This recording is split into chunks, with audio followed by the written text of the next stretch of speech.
Oh, no. Hey YouTube, it's me, Brianna.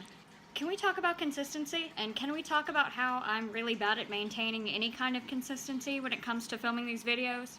I think before I've said I was going to do one a month and like one every 2 weeks and then one a week, and I haven't done any of those, so I am really bad at keeping track of these. I'm sorry.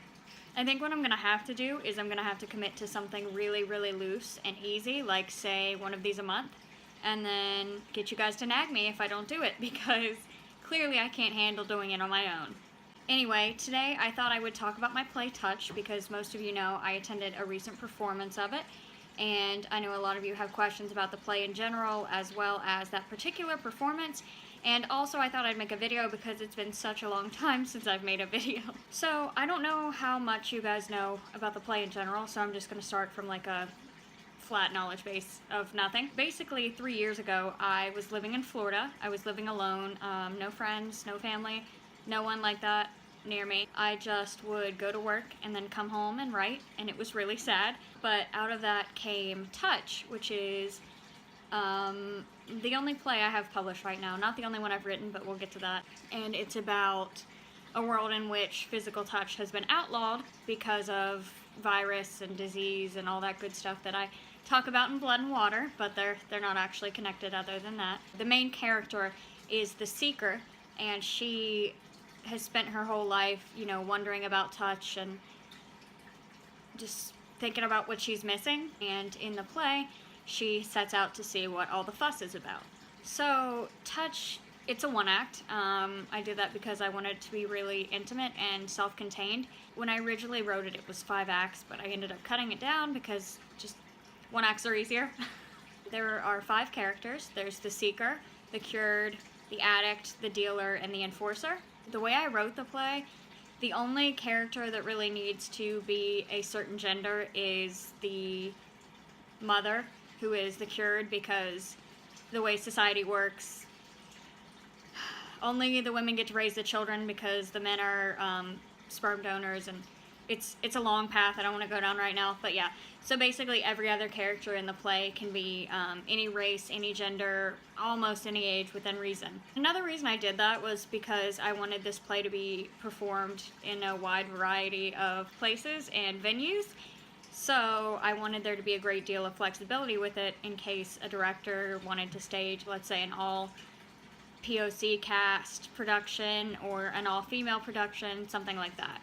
And actually this spring there's a school in Spokane, Gonzaga University. They're putting on a production of it, and I think the guy said he's planning to use all POC actors, so that's pretty great. Anyway, Touch is it's about physical touch, obviously, and it's about how much of our humanity is based on the connections that we make with one another, and how important it is to reach out and physically touch someone as well as emotionally. This production I went and saw, it was at Winthrop University in Rock Hill, South Carolina, and first of all, the school was a lot bigger than I thought it would be, which made me nervous when we pulled in, but the production itself was in a black box, which was really nice, and I think I prefer that production in a black box with, say, minimalist sets, because it's a lot more intimate, like I said, and a lot more emotionally raw, I guess. If I had any say over what kind of stage it would be performed in, I would say I'd prefer a black box or a more intimate small theater like that. And in this production, the 5 actors that were chosen were just, everyone was perfect. I was beyond impressed by the actors and by the director and by the crew. Everyone was so professional, and you could tell they really understood my work and also got the tone across. As a writer, it's really hard. There's a disconnect usually between what's in your head and what goes on the page, and then for plays, you know, what goes on the page to what's performed can often be different, and I was just so happy to see that the tone I intended was, you know, made clear to the audience as well through these actors, the director, and the cast. I guess cast and crew, not just the cast, but anyway. After the play, there was a talk back on Saturday, which was exciting because I had no idea what to expect. I did not expect almost the entire audience to stay afterward. That was incredibly humbling and also very anxiety making for me because I'm a highly anxious person anyway, and the idea of that many people looking at me just floored me. The questions were excellent. I thought everyone was really thorough and attentive, and a lot of the stuff they asked me I had to think about for a minute, which is always good. Overall, I'd say that last weekend when I went to see the performance was one of the highlights of my year. I'm incredibly thankful to have had the opportunity to not only finish a play, but finish a play that so many people are interested in performing. Getting the opportunity to go and see my own work is,